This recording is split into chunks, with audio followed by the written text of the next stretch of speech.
Hermanos, estamos hablando de qué sucedió después del exilio. Estamos allá por el año 400, 430. Vimos la predicación de Malaquías, cómo censuraba a los sacerdotes, cómo prefiguraba la venida del Mesías, prefiguraba la venida de Elías, y eso fue motivo de predicaciones pasadas, hermano. Y vimos también un adelanto de que el poder mundial había pasado de los persas a los griegos, pero que 200 años esos judíos se habían mantenido fieles a la alianza. Esas tribus del sur se habían mantenido ahí, con Esdras, con Nehemías.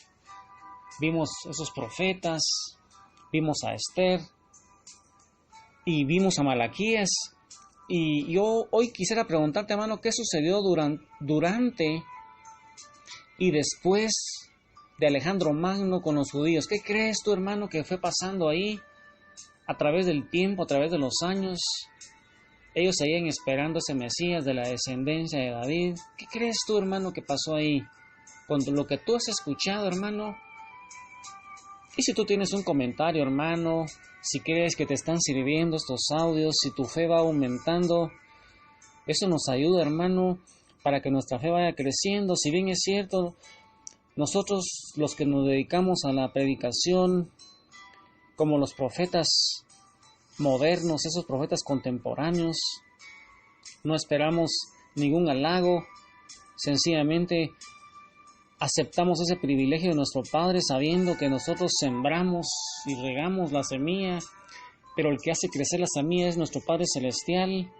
Sin embargo, nos puede ir orientando a nosotros y confiamos en la providencia de Dios, de que tu corazón y tu mente vaya cambiando, vaya siendo transformada. Ojalá tú vayas entendiendo, que tengas un corazón dispuesto, hermano, para que Él abra tu entendimiento y tú logres entender las escrituras que muchas veces están ocultas.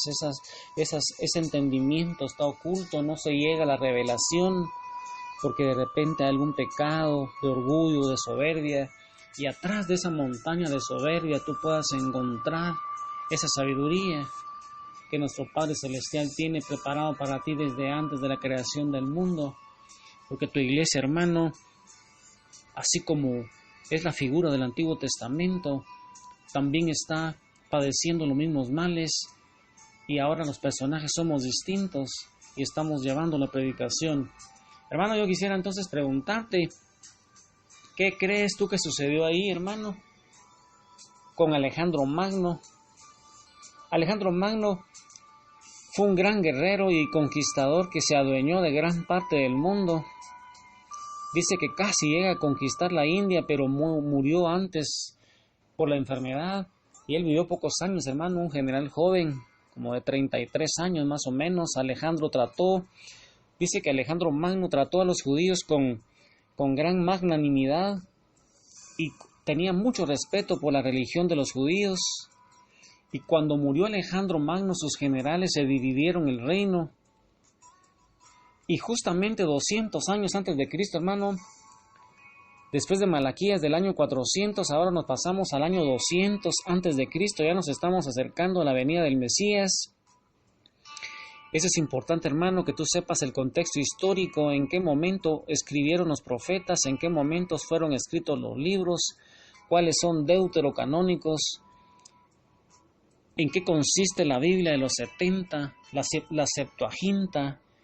Y eso poco a poco lo vamos a ir viendo, hermano, porque tú vas a escuchar que la Biblia católica es basada en la Septuaginta, una traducción griega que hizo el rey Ptolomeo allá por el año 200, 250, hermano. Y eso es bien importante porque va a ser motivo de discusión con los protestantes, y esto es un tema de apologética católica, hermano. Apologética es esa rama de la teología que con textos bíblicos, con el magisterio de la Iglesia, defiende la fe. Si es católica, pues defenderá la fe católica. Si es protestante, pues ellos tienen sus propios argumentos. Pero la Iglesia, hermano, tiene 2000 años y es una, es santa, es católica, es apostólica, es la única que Jesús fundó. Y alguien viene en el año 1517 y de repente quita 7 libros, hermano, con la autoridad que él mismo se dio, un monje agustino. Y hermano, y eso es importante que no lo sepamos, cuáles fueron los criterios que él utilizó para quitar, como quitaron los judíos. La Biblia católica, hermano, tiene 7 libros más en el Antiguo Testamento, y ellos tienen 7 libros menos con los judíos, que ya no eran la autoridad, hermano, allá en el año 90, en un concilio de Jamnia. Ellos en el año 90, los fariseos se reunieron en concilio y ellos dijeron que la escritura de los textos en hebreo del Antiguo Testamento no entraban al canon judío.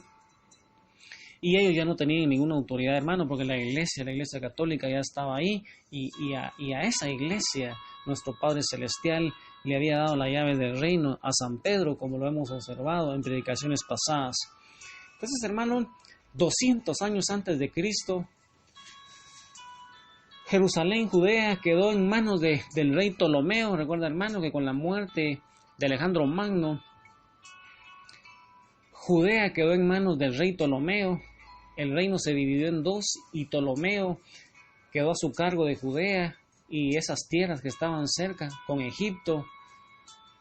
Ptolomeo reinaba en la parte de Egipto y gobernó a los judíos durante 100 años. Mira, hermano, ya nos estamos acercando a la venida del Mesías,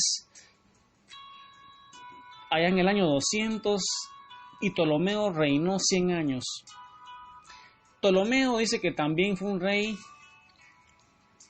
muy benevolente con los judíos y se interesó por las escrituras,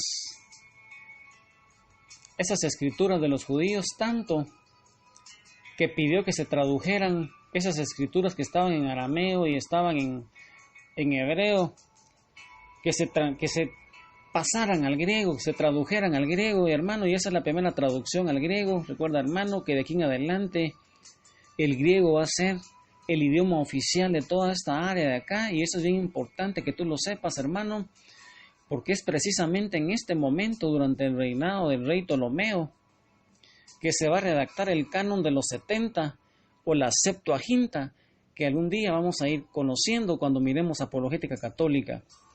¿Por qué se llama, hermano, crees tú que se llama el canon de los 70? ¿Por qué crees tú, hermano, que se llama el canon de los 70? Y Ptolomeo le pidió al sumo sacerdote en Jerusalén esta traducción de las escrituras al griego, y dice que fueron enviados a Alejandría, capital del imperio de Ptolomeo, 70 sabios en las escrituras, bilingües, que supieran griego y que supieran arameo. Y dice la historia que fueron puestos los 70 sabios, escribas, maestros de la ley del pueblo judío, que eran bilingües, fueron puestos por separado, cada uno para escribir una traducción, y milagrosamente salió una sola versión de los 70 escribas. Y yo quisiera, hermano, que te dieras cuenta entonces cómo 2 siglos antes de llegar el Mesías, nuestro Padre fue preparando a los paganos para su venida.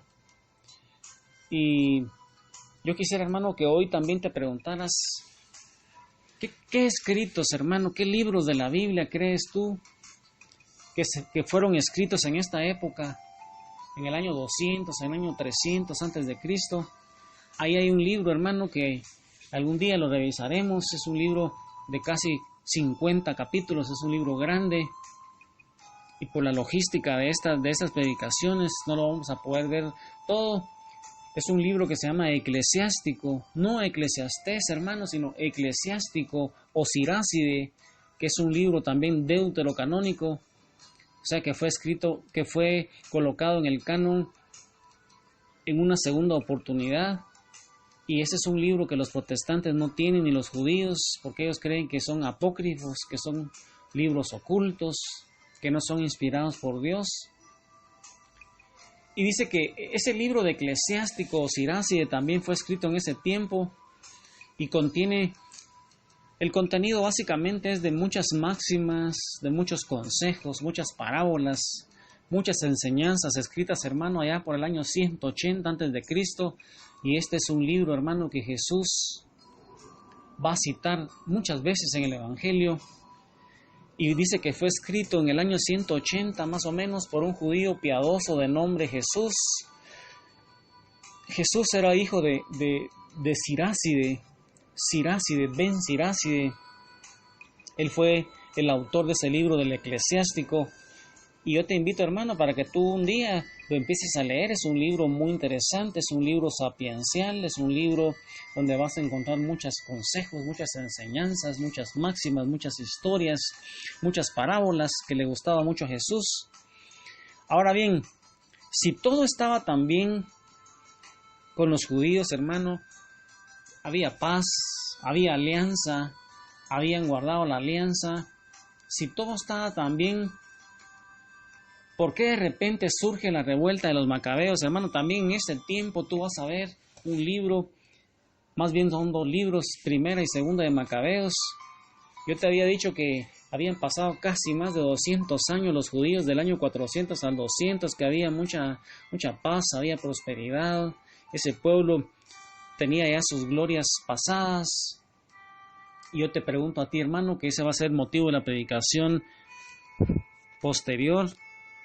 Yo te pregunto a ti, ¿por qué si había paz, por qué de repente surge esa rebelión de los macabeos? ¿Por qué crees tú, hermano, que surgió esa rebelión de los macabeos?